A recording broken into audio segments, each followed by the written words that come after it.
नाशिक करत करत साहेब मुंबई गाठायचे आणि खूप मोठी फौज कार्यकर्त्यांची या महाराष्ट्रामध्ये तयार झाली. आणि त्याच काळापासून भाऊंनी आता तो आठवण करून दिला 95 वगैरे, तेव्हा अस्मिता यात्रा जेव्हा काढली तेव्हा 5% आरक्षणाची मागणी आपण करतो. मातंग समाजाची स्वतंत्र 5% आरक्षण. पण कालांतराने लगेच साहेबांच्या लक्षात आलं की अशा प्रकारे 5% आरक्षणाची मागणी ही संयुक्तिक वाटत नाहीये. आपण एकटेच नाहीये, तर आपल्यासोबत इतर जे अनुसूचित जातीमध्ये समाज घटक आहेत ते सुद्धा आपल्यासारखे मागे पडलेले आहेत. त्यामुळे फक्त हा विषय फक्त मातंग समाजाचा पुरता मर्यादित साहेबांनी ठेवला नाही आणि या विषयाला एक व्यापक स्वरूप दिलं आणि अनुसूचित जातीच्या आरक्षणापासून जे जे समाज घटक वंचित आहेत त्या सर्वांना यासोबत जोडण्याचं काम केलं.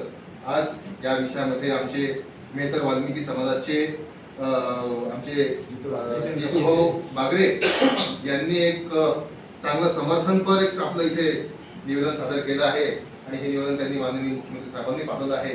मला आनंद आहे की अशा प्रकारे सर्वच उपेक्षित वंचित समाज घटक आज आपल्यासोबत या लढ्यात सामील आहे. हा जो लढा आहे हा फक्त मातंग समाज नाही आहे, तर हा या 59 जातीपैकी जे जे मागे पडले या सर्वांचा आहे. आपण सर्वांना माहिती आहे दिल्ली पंजाब सरकार वर्सेस देवेंद्र सिंगजी हा निकाल 2024 1 ऑगस्टला आला आणि त्या दिवशी तर मला अनेक फोन आले, देशभरातून फोन आले.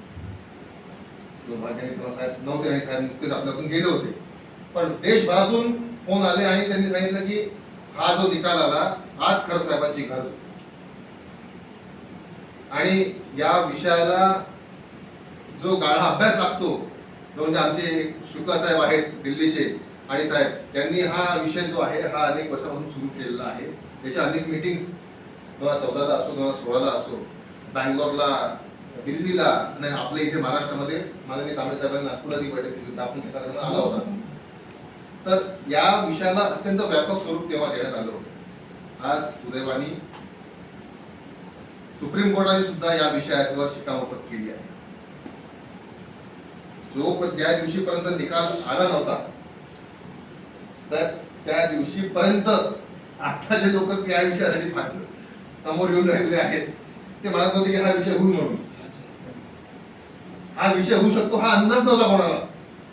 दगाडे सर आपल्याला आठवत असेल अनेक मिटिंग आपल्या पुण्याच्या आपल्या रेस्टॉरंट झाल्या, आपण सर्व लोक समर्थन करत होतो, पण आपल्यातलेच काही लोक नंतर नव्हते की भाई हा होऊ शकत नाही, असं कसं मिळू शकते. पण आज सगळे लोक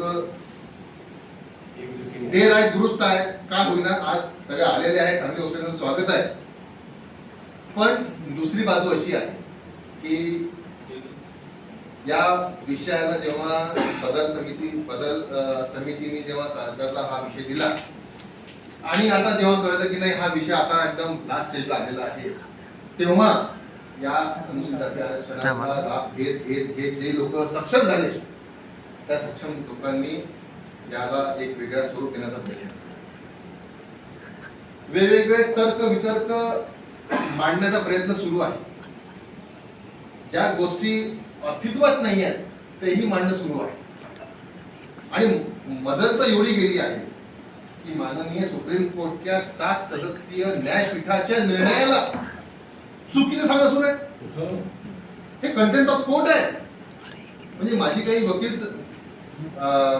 जे काही विधी तज्ञ आहेत त्यांची चर्चा होत आहे या विषया संदर्भात की जे जे या पद्धतीने कोर्टच्या निर्णयाला आक्षेप घेऊन राहिले आहेत त्यांच्यावर आपण कोर्ट ऑफ क्रेडिट टाकू शकतो का.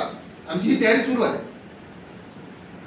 काही सांगणं सुरू आहे, काहीही चुकीचं. म्हणजे हे लागू होऊ शकत नाही कारण 341 कलम नाही. 341 कलम मध्ये ज्या कोणत्या समाजाला अनुसूचित जातीच्या यादीमध्ये टाकायचं आहे किंवा ज्या कोणत्या जातीला अनुसूचित जाती बाहेर काढायचं आहे तेव्हा तो 341 कलम हा लागू होतो. 341 कलम हा इथे लागूच होत नाहीये. हे माननीय सुप्रीम कोर्टाने सांगितलेलं आहे. त्यात आपण त्याच्यात म्हणजे त्यांच्यापेक्षा आपण तर विद्वानच नाहीये.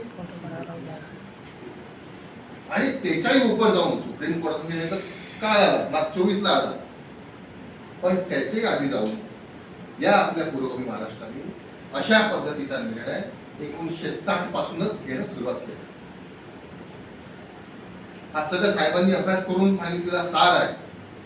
आणि मागच्या काही दिवसांआधी मी जेव्हा ह्या डॉक्युमेंट्स चालत होतो आणि त्याचा अभ्यास करत होतो आणि मला हे काही डॉक्युमेंट्स साहेबांनी दिसले, तर अक्षरशः मला ते पाहून रडू आलं. आई होती माझ्यासोबत.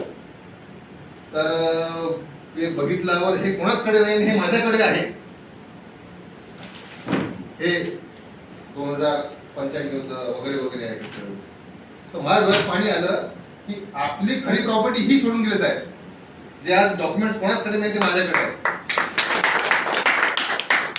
तर इतके महत्वाचे डॉक्युमेंट साहेब दिले, मी त्यांचं स्कॅन केलेलं आहे आणि आता असा निर्णय घेतला की हे जे डॉक्युमेंट्स, हे जे GRs, हे ज्या सगळ्या गोष्टी आहेत त्या स्वतः सार्वजनिक करायच्या आहे आणि ही प्रॉपर्टी आता समाजाची प्रॉपर्टी म्हणून हिला जाहीर करायचं आहे.